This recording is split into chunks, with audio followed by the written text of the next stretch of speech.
Assembly में सभी का वेलकम है।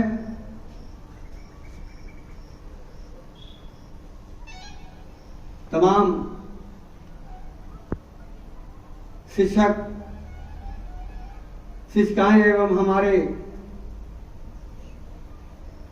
विद्यालय के तमाम छात्र छात्राएं, आपका एग्जामिनेशन काफी निकट है। हम समझते हैं आप लोग पूरी तैयारी के साथ अध्ययनरत होंगे। अभी एक लड़का बता रहा था, जीवन में कभी निराश नहीं होना चाहिए और यदि कभी हम असफल हुए तो निश्चित है यदि हमारा प्रयास होगा हम आगे चल के सक्सेस होंगे, सफल होंगे। आप लोगों के बीच में इसलिए बात करना पड़ रहा है कि आज के भागम दौड़ में चाहे शिक्षक हो, विद्यालय का संचालक हो या छात्र छात्राएं, पढ़ाई को पढ़ाई के रूप में नहीं बल्कि एक चैलेंजिंग के रूप में ले रहे हैं। वहां तक तो ठीक है, लेकिन हमारा जो दिनचर्या है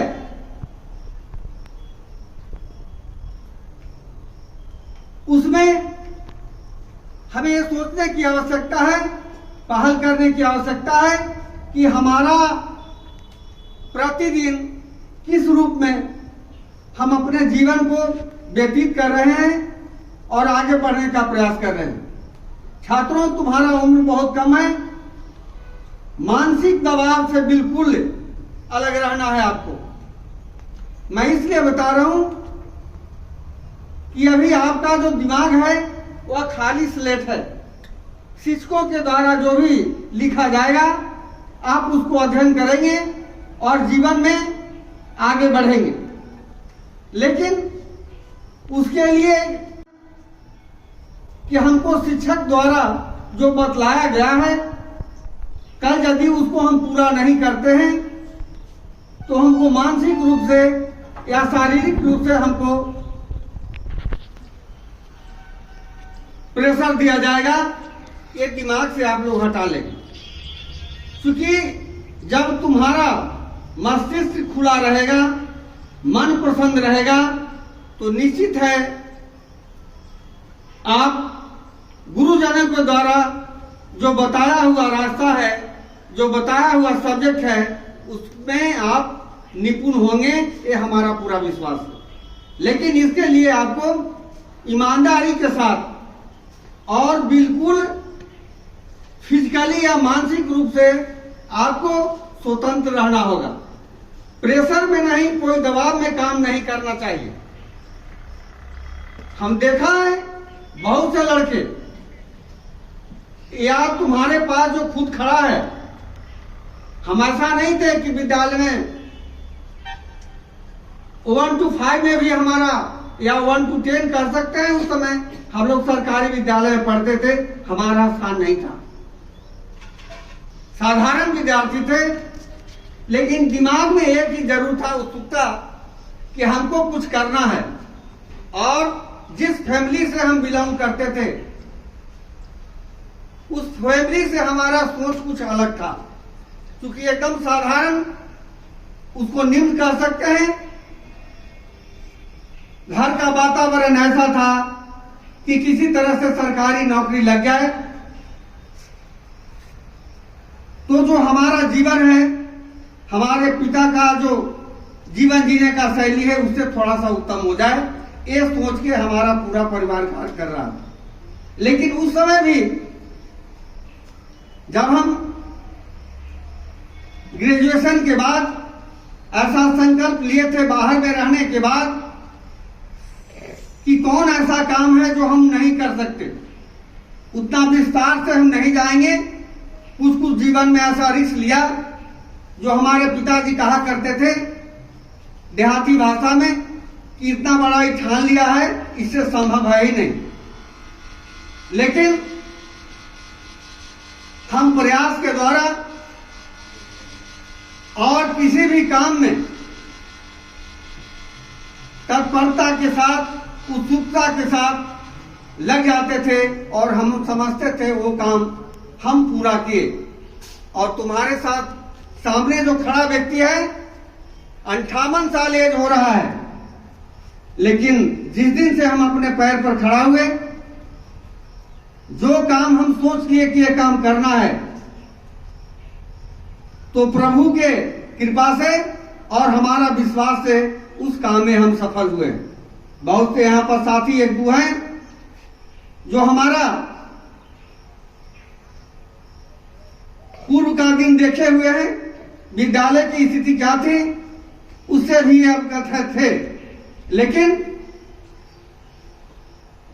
आप सामने हैं, मार्केट में कोई ये नहीं कर सकता कि ये विद्यालय खोला तो इसमें ईमानदारी के साथ संस्कार युक्त शिक्षा बच्चों को देने में थोड़ा भी लापरवाही किया। जब हमारा आवासीय था, जब लड़के सुबह पहर पीटी करते थे तो रोड पर पूरा आदमी देखते रहता था कि किस तरह आरकेपी का तैयारी चलता है। और उसी का बदौलत है आज तो डीएस के विद्यार्थी चाहे इस विद्यालय में हो या राजा बाजार में हो। एक समय था आवासीय विद्यालय के नाम से इस विद्यालय का पहचान था। बिहार का कोई ऐसा डिस्ट्रिक्ट ऐसा नहीं था जहां के बच्चे यहां पढ़ने नहीं आते थे। ठीक है, समय परिवर्तनशील है, समय बदलते रहता है और सब कुछ हमारे अनुसार नहीं चल सकता, क्योंकि समय, सत्ता और जवानी ये परमानेंट किसी के साथ नहीं है। यदि परमानेंट रहेगा तो जो आप आने वाले पीढ़ी है, जो कल देश का भविष्य है, तो यहां पर आप नहीं खड़ा होंगे, यहां पर अवसर आपको नहीं मिलेगा। इसलिए समय परिवर्तनशील है। एक समय था हम आपके जैसे थे, आज इस मंच से आपको हम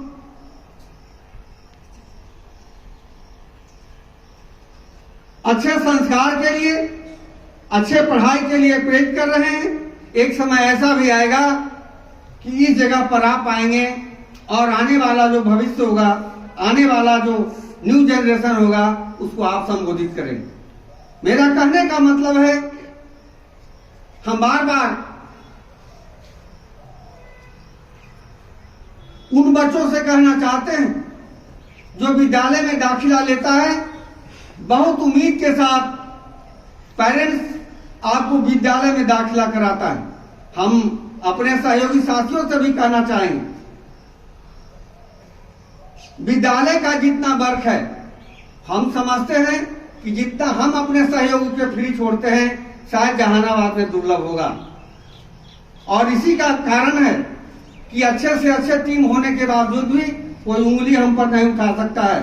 इसलिए नहीं उठा सकता है कि हम मौका नहीं देते उनको। लेकिन हम चाहेंगे कि आप दबाव से नहीं, उत्सुकतावश आपका जो वर्क मिला है उसमें किसी तरह से पीछे नहीं रहेंगे, क्योंकि ये जो भविष्य है इसके साथ हम समझते हैं आपके द्वारा नाइंसाफी नहीं होनी चाहिए।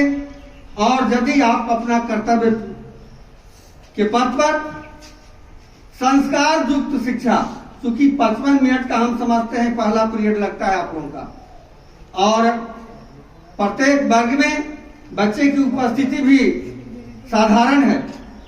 आपको चाहिए अटेंडेंस लेने के बाद 5 मिनट क्लास में घूम जाए, कौन बच्चा विद्यालय का जो निर्धारित है वह ड्रेस में है या नहीं, ड्रेस साफ सुथरा क्लीन है कि नहीं। क्योंकि फर्स्ट आकर्षण होता है मानव का, उसका होता है ड्रेस जिसका मजबूत है, और एड्रेस जिसका मजबूत है, हम समझते हैं जीवन में उसको कोई भी सफल होने से नहीं रोक सकता। प्रयास करना होगा, प्रतिदिन 5 मिनट आप लोगों को इन बच्चों पर टाइम देना होगा। और खास करके आज के डेट में तो जो हम लोगों का मोरल एजुकेशन वगैरह चलता था, जिसको हम नैतिक शिक्षा कहते हैं, वह समाप्त हो गया है। लेकिन आपके पास यदि हम समझते हैं, जो भी क्लास टीचर हैं उसमें 5-5 लड़के को जीवन में आप सुधार कर देते हैं तो आपका बहुत बड़ा उपलब्धि है, बहुत बड़ा उपलब्धि है। और इसका बेनिफिट तब मिलता है जो लड़के 10 साल 15 साल पूर्ववत हो चुके हैं और जब कभी मिलने के लिए आते हैं या दूरभाष से बात होती है तो जो उनका जो खुशी होता है कि हम आपके साथ रहे तो आज इस मुकाम पर पड़े, तो ठीक है, वो मुकाम पर पहुंच गया। लेकिन हमको भी संतोष होता है, अपने आप में खुशी होती है कि कम से कम इस लायक हम बच्चे को निर्माण किए जो आज अपना बुलंदी पर, ऊंचाई पर पहुंचा हुआ है, तो अपने आप में काफी खुशी होती। इसलिए हम अपने जो भी सहयोगी साथी हैं उनको कहना चाहेंगे कि आप इसका ड्यूटी के रूप में नहीं, आप अधिकार के साथ साथ कर्तव्य के साथ कि हमारा फर्ज क्या बनता है, बच्चों को जो भी आप में क्षमता है उसमें समाहित करने का प्रयास करेंगे। हम समझते हैं आने वाला समय में जो ये नौनिहाल बच्चे हैं इनका जीवन काफी खुशीपूर्वक व्यतीत होगा और जीवन के जो भी ऊंचाई, चाहे शिक्षा के क्षेत्र में हो, चिकित्सा के क्षेत्र में हो या विज्ञान के क्षेत्र में हो, हर क्षेत्र में या खेल के क्षेत्र में हो, ये हम पूरा विश्वास है ऊंचाई प्राप्त करेंगे। जय हिंद, जय आर के।